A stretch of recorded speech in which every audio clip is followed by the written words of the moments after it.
നമസ്കാരം. Raf talk ഫുട്ബോളിലേക്ക് എവർക്കും സ്വാഗതം. വേൾഡ് കപ്പോടടുക്കുമ്പോൾ ആരാധകർ തീർച്ചയായിട്ടും ആകാംക്ഷയോടെ ഉറ്റുനോക്കുന്ന ചില താരങ്ങളുണ്ട്. ഈ വേൾഡ് കപ്പ് അവരുടെ അവസാന വേൾഡ് കപ്പാവും എന്നുറപ്പുള്ള കുറച്ച് കളിക്കാർ. പരിക്കൊന്നും പറ്റാതെ അവർ വേൾഡ് കപ്പിന് എത്തട്ടെ എന്നുള്ള പ്രാർത്ഥനയിലും പ്രത്യാശയിലുമാണ് ആരാധകരുമുള്ളത്. നമ്മൾ നോക്കുകയാണ് ഈ വേൾഡ് കപ്പ് അവസാന വേൾഡ് കപ്പായേക്കാവുന്ന ചില താരങ്ങളുടെ ലിസ്റ്റ്. തീർച്ചയായിട്ടും അതിലൊന്ന് ക്രിസ്ത്യാനോ റൊണാൾഡോ തന്നെയാണ്. സ്റ്റിൽ അദ്ദേഹം പോർച്ചുഗലിന് വേണ്ടി മികച്ച പെർഫോമൻസ് നടത്തുന്നുണ്ട്. സംഗതി വയസ്സ് 41 കടന്നുപോയെങ്കിലും അദ്ദേഹം ഇപ്പോഴും ലോകത്തെ ഏറ്റവും മികച്ച സ്ട്രൈക്കർമാരിൽ ഒരാളാണ്. ചെറിയ പരിക്കിൻ്റെ ഇഷ്യൂസ് ഇപ്പോൾ അലട്ടുന്നുണ്ടെങ്കിലും വേൾഡ് കപ്പ് ആകുമ്പോഴേക്കും പൂർണ്ണ ഫിറ്റാകും, താരം മടങ്ങിയെത്തുമെന്ന് തന്നെയാണ് പ്രതീക്ഷിക്കുന്നത്. ആളിപ്പോൾ മാഡ്രിഡിൽ തൻ്റെ റീഹാബിലിറ്റേഷൻ വളരെ നല്ല രൂപത്തിൽ മുന്നോട്ട് കൊണ്ടുപോയിക്കൊണ്ടിരിക്കുകയാണ്. കാത്തിരിക്കാം. ഇനിയിപ്പോൾ അൽ നജ്മക്കെതിരെയുള്ള അൽ നസറിൻ്റെ അടുത്ത കളി, ഇൻ്റർനാഷണൽ ബ്രേക്കിന് ശേഷമുള്ള കളിക്ക് അദ്ദേഹം എത്തുമോ ഇല്ലയോ എന്നറിയാൻ വേണ്ടി നിലവിൽ അതിനെക്കുറിച്ച് സൂചനകളില്ല. എനിവേ, ക്രിസ്ത്യാനോ റൊണാൾഡോയുടെ അവസാന വേൾഡ് കപ്പാണിത്. അദ്ദേഹം മിന്നിക്കത്തി ആ കിരീടമുയർത്തി ലോക ഫുട്ബോളിനോട്, അന്താരാഷ്ട്ര ഫുട്ബോളിനോട് വിട പറയുന്നത് കാണാനാണ് ആരാധകർ ആഗ്രഹിക്കുന്നത്. സാധിക്കുമോ എന്ന് കണ്ടറിയണം. ഒപ്പം തന്നെ നമുക്ക് പറയാവുന്ന മറ്റൊരാൾ, അവസാന വേൾഡ് കപ്പാവുമെന്ന് പറയാവുന്ന ഒരാൾ ലയണൽ മെസ്സിയാണ്. ഓൾറെഡി വേൾഡ് കപ്പൊക്കെ നേടി ഒരു ഭാരവുമില്ലാതെ മെസ്സി വേൾഡ് കപ്പിൽ അങ്ങ് നിറഞ്ഞൊഴുകുമെന്ന പ്രതീക്ഷയിലാണ് ആരാധകരിക്കുന്നത്. മെസ്സി ഇപ്പോൾ US തന്നെയാണ് കളിച്ചുകൊണ്ടിരിക്കുന്നതും അതുകൊണ്ട് അവിടുത്തെ സാഹചര്യങ്ങളുമായിട്ട് അദ്ദേഹം ഇണങ്ങിച്ചേർന്നിട്ടുമുണ്ട്. നല്ലൊരു പ്രകടനം പ്രതീക്ഷിക്കുന്നു. അവസാന വേൾഡ് കപ്പിന് മെസ്സി വരുന്നു. കൂടാതെ നമ്മൾ പ്രതീക്ഷിക്കുന്ന ഒരാൾ ഹാരി കെയ്നാണ്. ഇംഗ്ലണ്ടിൻ്റെ reliable goal machine and leader.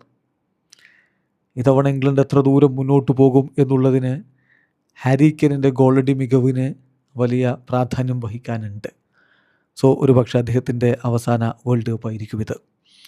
അതുപോലെ വെർജിൽ വാൻ ഡൈക്ക്, നെതർലൻഡ്സിൻ്റെ ഡിഫൻസിലെ ശക്തി ദുർഗം, നീണ്ട കാലമായിട്ട് അവിടെ കോട്ട കെട്ടിയ ആൾ, ഇത്തവണ ഉറപ്പാണ് അദ്ദേഹത്തിൻ്റെ അവസാന വേൾഡ് കപ്പായിരിക്കും. ഒരു സ്ട്രോങ് സ്റ്റേറ്റ്മെൻറ്റോടുകൂടി അദ്ദേഹം അന്താരാഷ്ട്ര കരിയർ അവസാനിപ്പിക്കുമോ എന്നുള്ളത് കണ്ടറിയണം. അതുപോലെ ഹാമസ് റോഡ്രിഗസ് 2014 വേൾഡ് കപ്പിൽ കിടിലൻ പ്രകടനം, ഗോൾഡൻ ബൂട്ട് വിന്നറൊക്കെ ആയിരുന്നല്ലോ, നിങ്ങൾ ഓർക്കുന്നുണ്ടായിരിക്കും. വല്ലാത്തൊരു പ്രകടനം അന്ന് അദ്ദേഹം അവിടെ നടത്തിയതാണ്. ഇപ്പോഴും അദ്ദേഹം ആ ഗ്ലോറിക്ക് വേണ്ടിയിട്ടുള്ള ഹണ്ട് തുടരുകയാണ്. കൊളംബിയക്കൊപ്പം ഇത് അദ്ദേഹത്തിൻ്റെ അവസാന വേൾഡ് കപ്പായിരിക്കും. Alisson Becker അടുത്തയാൾ.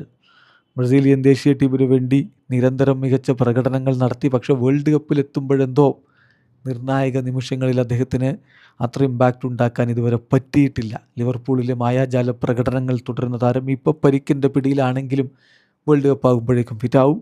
സോ അദ്ദേഹത്തിൻ്റെ അവസാന വേൾഡ് കപ്പായിരിക്കും. അതുപോലെ നമ്മൾ കാണേണ്ട ഒരാളാണ് ഘാനയുടെ ലോയൽ സെർവൻ്റ് ആൻഡ് എക്സ്പീരിയൻസ്ഡ് ഫിഗർ എന്നൊക്കെ വിളിക്കാവുന്ന ജാഡൻ അയു. ഇത്തവണയും ഘാനയുമായിട്ട് അദ്ദേഹം വരുന്നു. സോ അദ്ദേഹത്തിൻ്റെ അവസാന വേൾഡ് കപ്പായിരിക്കും. ദെൻ ലൂക്ക മോഡ്രിച്ച് പറയുന്ന പോലെ പ്രായം തളർത്താത്ത പോരാളി എന്ന പേരിൽ നമ്മൾ വിളിക്കേണ്ട ഒരാളാണ്.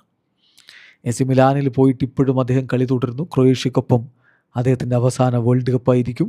കിരീടമെന്ന സ്വപ്നം പൂവണിയിക്കാൻ അദ്ദേഹത്തിനാവുമോ എന്നുള്ളത് കണ്ടറിയണം. എന്നാൽ ഇനിയൊരു ഏഷ്യൻ ലെജൻഡ് ആവട്ടെ, മറ്റാരുമല്ല, ഹ്യൂമിൻസൺ. ടോട്ടൻഹാം ഹോട്ട്സ്പറിലെ കളിയൊക്കെ മതിയാക്കി ഇപ്പോൾ അങ്ങ് അമേരിക്കയിലാണ് ആളുള്ളത്. അപ്പോൾ അമേരിക്കയിൽ തന്നെ അടുത്ത വേൾഡ് കപ്പ് വരുമ്പോൾ ഏഷ്യൻ ഫുട്ബോളിൻ്റെ ഐക്കൺ ഹ്യൂമിൻസൺ എന്ത് പ്രകടനം നടത്തും, കാത്തിരുന്ന് കാണാം. പിന്നെ ആരാധകരുടെ പ്രിയപ്പെട്ട സുൽത്താൻ നെയ്മർ ജൂനിയർ. ഇപ്പോൾ ക്രിസ്ത്യാനോയുടെയും മെസ്സിയുടെയും ഒന്നും പ്രായമായിട്ടില്ലെങ്കിലും ഇനിയൊരു വേൾഡ് കപ്പ് തനിക്കുണ്ടാവില്ല എന്ന് നെയ്മർ തന്നെ പ്രഖ്യാപിച്ച സ്ഥിതിക്ക് ഈ വേൾഡ് കപ്പിന് അദ്ദേഹത്തെ എടുക്കുമോ ആഞ്ചലോട്ടി എന്ന ചോദ്യം കൂടി ഉയർന്ന സ്ഥിതിക്ക് നെയ്മറുടെ കാര്യത്തിൽ ആരാധകർക്ക് ആശങ്കയുണ്ട്. ഈ വേൾഡ് കപ്പ് അദ്ദേഹത്തിന് കളിക്കാൻ പറ്റട്ടെ എന്ന് പ്രത്യാശിക്കാൻ മാത്രമേ ഇപ്പോൾ പറ്റുകയുള്ളൂ. അദ്ദേഹത്തിൻ്റെ ഫിസിക്കൽ പ്രോബ്ലംസാണ് ആഞ്ചലോട്ടിയെ ആദ്യത്തെ ടീമിൽ എടുക്കുന്നതിൽ നിന്ന് അകറ്റി നിർത്തുന്നത്. ആ ഫിസിക്കൽ പ്രോബ്ലംസ് പൂർണ്ണമായും പരിഹരിച്ച് മെയ് മാസത്തിലെ ബ്രസീലിൻ്റെ വേൾഡ് കപ്പ് കോളപ്പിൽ നെയ്മർ ഉണ്ടാകുമെന്ന പ്രതീക്ഷയോടുകൂടി ആരാധകരും ഇരിക്കുന്നു. സാദിയോ മാനെ, ഒരു സംശയവും വേണ്ട, ആഫ്രിക്കൻ എക്സലൻസിൻ്റെ സിമ്പലാണ് മാനയ്ക്ക് നമുക്കറിയാം വളരെ ആഗ്രഹിച്ച വേൾഡ് കപ്പ്, ഖത്തറിലെ വേൾഡ് കപ്പ് പരിക്കിൽ അദ്ദേഹം വല്ലാതെ പിടഞ്ഞു പോയൊരു സമയമായിരുന്നു. ആ വേൾഡ് കപ്പ് അദ്ദേഹത്തിന് മിസ്സാകുമ്പോൾ ആരാധകർക്ക് നിരാശയുണ്ടായിരുന്നു. എന്നാൽ ഇത്തവണത്തെ വേൾഡ് കപ്പിന് അദ്ദേഹം വരുമ്പോൾ അദ്ദേഹം മികച്ച പ്രകടനം നടത്തുമെന്ന പ്രതീക്ഷയോടെ കാത്തിരിക്കുന്നു. കെവിൻ ഡി ബ്രൂയനെ മറ്റൊരു ലെജൻഡ് അവസാന വേൾഡ് കപ്പിനെത്തുന്നു. ബെൽജിയത്തിൻ്റെ കെവിൻ ഡി ബ്രൂയനെ, ബെൽജിയത്തിൻ്റെ ഗോൾഡൻ ജനറേഷൻ എന്ന് വിളിപ്പേരുണ്ടായിരുന്ന ആ ടീമിന് പ്രത്യേകിച്ച് കിരീടങ്ങളൊന്നും നേടാൻ കഴിയാതെ പോയത് നമുക്കറിയാം. ഒരു ലാസ്റ്റ് ഡാൻസിന് ഇറങ്ങുമ്പോൾ അതിനൊരു പരിഹാരമുണ്ടാകുമോ? കാത്തിരുന്ന് കാണാം. വീഡിയോ അവസാനിക്കുന്ന ഫുട്ബോൾ ലോകത്തെ കൂടുതൽ വിശേഷങ്ങളുമായി റഫ്ലക്സ് എത്താം.